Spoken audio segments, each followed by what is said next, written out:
Can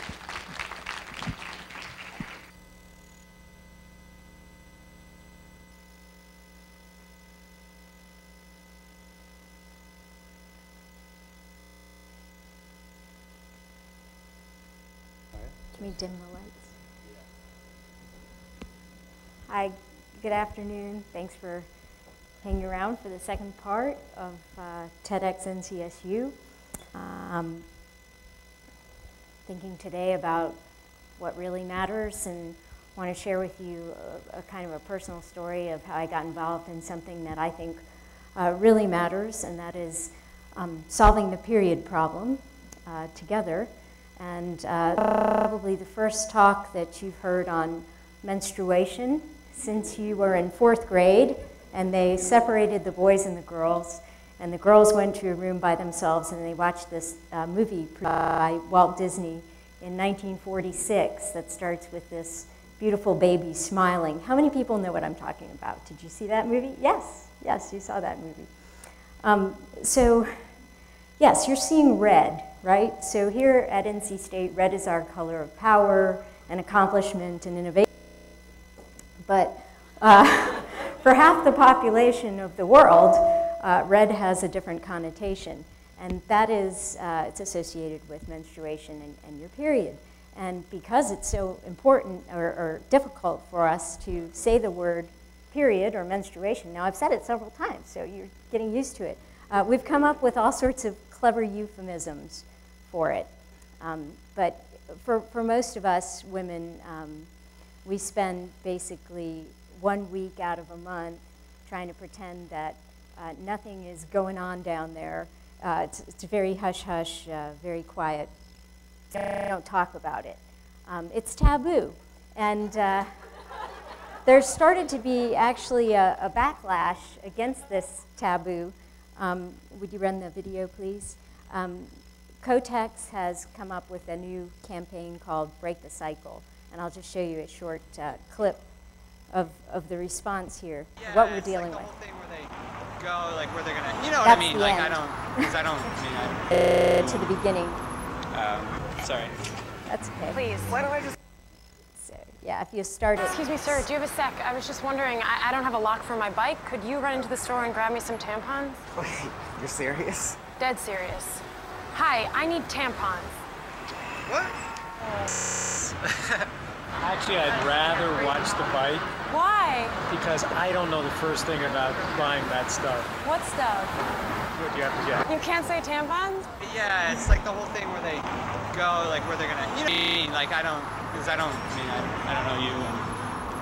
And, sorry. Please. Why don't I just watch the bike, you know? There's no negotiating about the bike.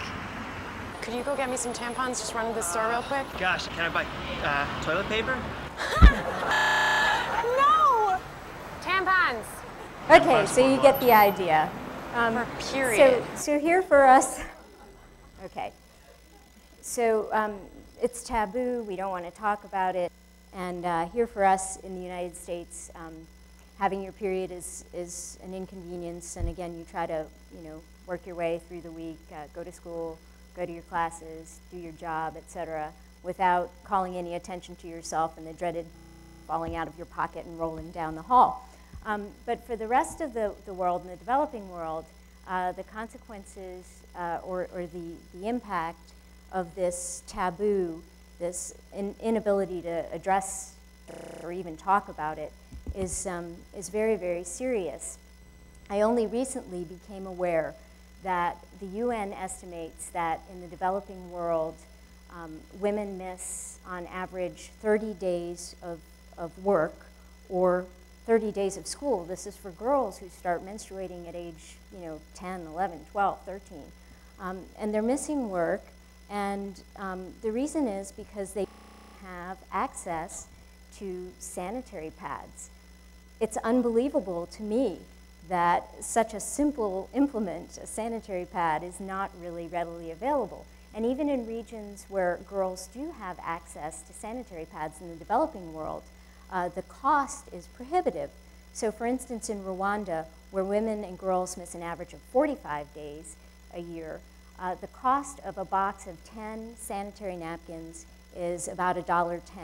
And that's about what a person earns in a single day of work, and could feed, the food that could be bought with that $1.10 could feed a family for a week. So the choice here is obvious.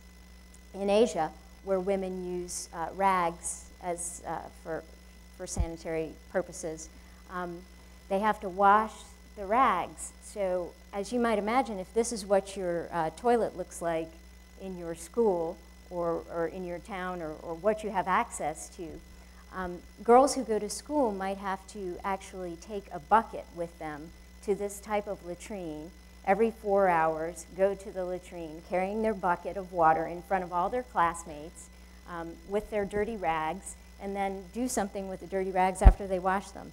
So if you can imagine the taboo that you have here, where you don't want anybody to see your tampon fall out of your pocket, imagine if you had to walk in front of all your schoolmates with this bucket. Not a very good picture. And obviously the sanitation facilities are not available, no running water, so we really have a situation here. But again, this impact to me is incredible across the developing world. Now, the consequences, of course, are with illiteracy comes poor medical care. If you educate a girl, she's more likely to, first of all, take her children to the doctor. She's more likely to have fewer children who are 40% less likely to die before the age of 5.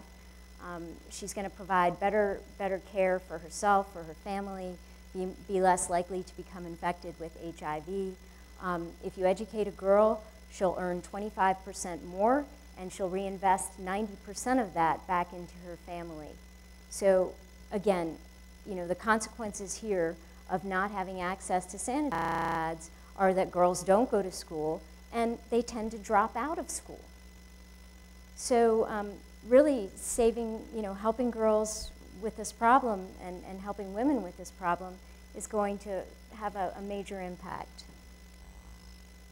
So just in Rwanda alone, where there are approximately 2.8 million menstruating females, approximately 24% of them miss up to 45 days a year of work or school. So for the women who are missing work, that's equivalent to wages of approximately $215 a year. And that's $115 million lost economically. So look at that, extend that impact across not just one country, but continents, Asia and Africa, and think about, you know, the economic devastation that this problem can cause. So we're lucky in this world to have some people who are, as Nicholas Kristof said this week, do-it-yourself foreign aid agencies or foreign aid workers. In 2008, I was contacted by Elizabeth Scharf, who started Sustainable Health Enterprises. This is a social venture that uses market-based approaches to solve social problems. And their first campaign is called the She 28 campaign. And their goal is to develop low-cost, environmentally friendly sanitary pads for the developing world. And Elizabeth contacted me. I was on sabbatical 2 years ago, and she asked me, she knew that I had some expertise. I have a joint appointment in textiles and biomedical engineering, and she said, you know, maybe we can work together and you can help me. Let me just show you what She's approach is, and if you can hit the video, please. Yes, play there. No, not at the beginning, play there. Great.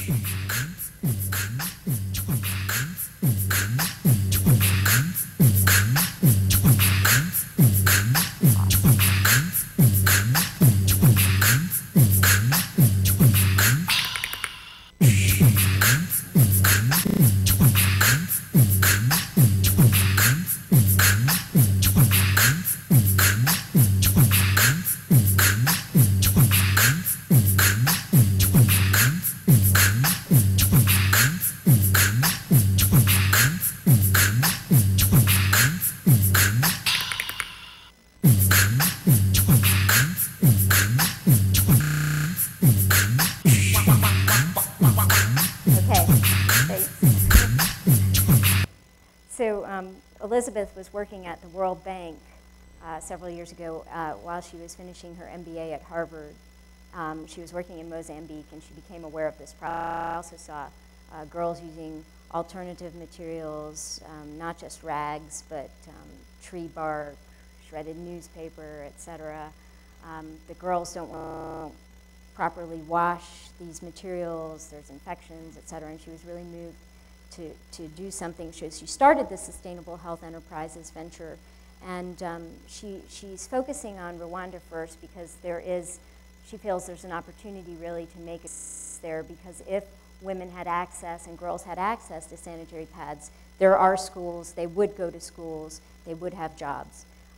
So she's been working on the ground as her first place, and she actually went there and looked at materials that could be used that were waste products from agriculture, basically did some experiments and came up with an idea to use banana stem fibers, which are actually from the trunks of bananas. And the goal is, of course, as you saw, to have the sort of the manufacturing process be very low energy, low cost, and to do it in the communities. So she said to me, well, I think your NC State seems like has the expertise in this area. What can we do? How can we engage faculty or get faculty involved? And I thought, okay, no funding. She wants to have this done in a year. So, no funding, no support for graduate students, no papers or publications, change the lives of millions of women. Okay, I have to do this. So figure out a way within my role here as a faculty member at a research-based institution, how can I make this happen? How can I help with the product development? So I had to, I thought I might need a little bit of divine intervention, actually. So I said a little prayer, and along first came my colleague, Lucia, from Pulp and Paper Science, Forest Biomaterials, and he was very anxious to help, although he was quite surprised to find out that there were different kinds of pads, like mini, maxi, small, medium, extra. Yeah. He was quite amazed at that concept. I also was fortunate to have another angel, Russell Gorga, who's a faculty member in textile engineering. The route that I took with these folks that we all decided to take, since we couldn't go the standard research route, was to go with some contract work where she was able to garner a few resources to pay for some processing and testing of the banana stem fibers. They have to be made into a pulp, etc. And then Russell was teaching the senior design course in textile engineering, and he managed to engage 2 teams of students to work on the casing materials for the fibers, the outer layers and the waterproof layer. And they brought in another colleague, Dr. Med Bird from Pulp and Paper as well, who taught me about machines that had quite scary looking parts called like beaters and hammer mills, etc. So together we started to tackle this problem. And in our 2 senior design teams, now I tell you this, going through the outreach route and the educational route was very effective as a start, and there are benefits to students. So the senior design students, how do you make a sanitary pad from low cost? It's going to be low cost materials and environmentally friendly. So you start with some available materials and you put them in a blender. If you ever want to make anything, the main piece of equipment that you need is a blender, okay? You got to chop it up. So they did some work. They chopped up some fibers. They chopped up all different types of materials to see how absorbent they were, and of course the banana stem fibers as well. So while Med and Lucian were working on processing those fibers into a pulp, the students were doing some kitchen chemistry to look in their refrigerators and cabinets, etc., and they managed to make some waterproof liners with some cornstarch. They boiled some potatoes, made some, and this one actually on the right is from potato starch, and on the left is from cornstarch.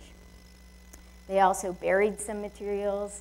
and studied how they degraded in the ground, and then characterized the ability to wet these materials, how well will they absorb or allow liquid to pass through as the liner, because the liquid's got to go in one direction, from the top to the bottom, but it can't go through the bottom. So then they put them all together using a variety of techniques, and this is how senior design works. If you're an engineer, you might get to do a process like this. And then you get to test what you made, look at the absorbency, and compare it to the standard products that we have here in the US. And we were very proud when this pad that was put together by the students at NC State was handed to Bill Clinton at the Clinton Global Initiative last year, and also was displayed a week ago at the awarding of the Curry Stone Design Prize, which is a $100,000 no strings attached design prize that's given out for designs that help humanity. Yes. So now, just a little bit of what this meant to a student, and Anna's here. She's now working with me. This is Anna Godwin, who was on one of the senior design teams. Interestingly, we had a team of 2 women and 1 man, and another team of 3 guys who worked on this project. So if you'll roll this footage.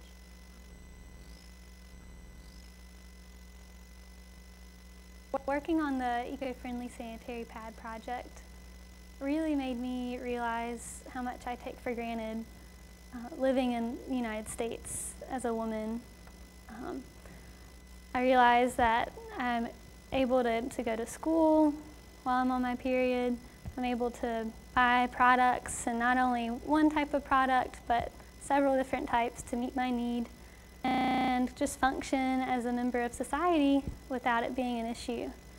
When I started work on this project, I just realized instantly the disparities that women face and girls face when they menstruate and have to deal with their period. It really struck me as a real world problem because we had a sponsor, and the hope was for the project to get taken up and start up within a year or 2 of development.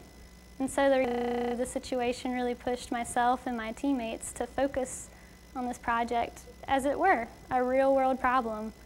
And it just brought that much more reward to the senior design process as a whole for the 3 of us.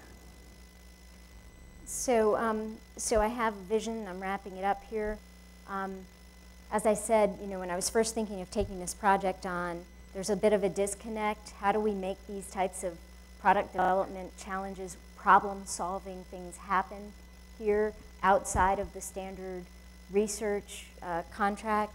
And we started here with pulp and paper science. I also want to show that this is a problem that the whole university could work on. We brought in or engineering, but we need cultural anthropologists to talk to us about the types of dress and what is acceptable in different society work and what may not work. We need management and entrepreneurs to help us come up with sustainable economic business models that'll work in different communities around the world. We need construction engineering to help us with this toilet problem, for crying out loud. We need bio and ag science and engineering, what kind of crops we can grow in an area to give us materials that can be incorporated into products like this. And of course we need industrial design to help us with the aesthetics and functionality. So roll that all in. You have a university, right? Then bring in partnerships. For instance, we already have a partnership with Sustainable Health Enterprises. Let's bring in non-governmental organizations, form partnerships with foundations, get people really energized. Let's get the federal agencies here, private aid agencies, and industry, and let's all work together because we really need to make this problem disappear. Let's solve the period problem. Thank you.